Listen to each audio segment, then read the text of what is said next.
The old Victorian house stood at the end of the street, its peeling paint and crooked windows casting long shadows in the fading sunlight. Rumor had it that it was haunted, a place where the restless spirits of the past lingered, seeking solace or vengeance. Emily, a young and curious writer, was drawn to the house's eerie allure. She rented the top floor, a spacious attic room with slanted ceilings and a single, narrow window.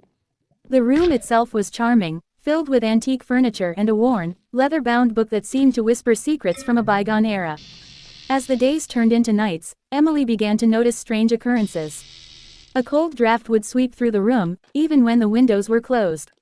The floorboards creaked with unseen footsteps, and sometimes, she'd hear a faint whisper, a name spoken in a language she didn't understand.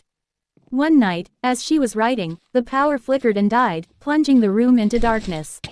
A sudden, blood-curdling scream echoed from the floor below, followed by a heavy thud. Fear gripped Emily as she crept downstairs, a flashlight illuminating the hallway.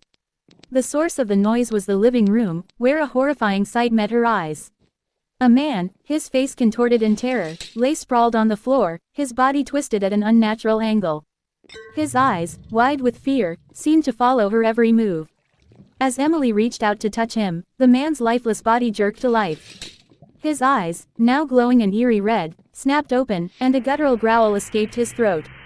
He lunged at her, his skeletal fingers reaching out to grasp her. Emily stumbled backward, the flashlight slipping from her grasp. In the darkness, she could only hear the man's frenzied movements and his chilling, inhuman laughter. She knew then that she was trapped in the house with a creature from the shadows, a being that had been awakened by her curiosity. The nightmarish encounter left Emily scarred, both physically and mentally. She escaped the haunted house, but the horrors she witnessed continued to haunt her dreams. The whispers of the past had become a terrifying reality, and the old Victorian house would forever be etched in her memory as a place of darkness and despair.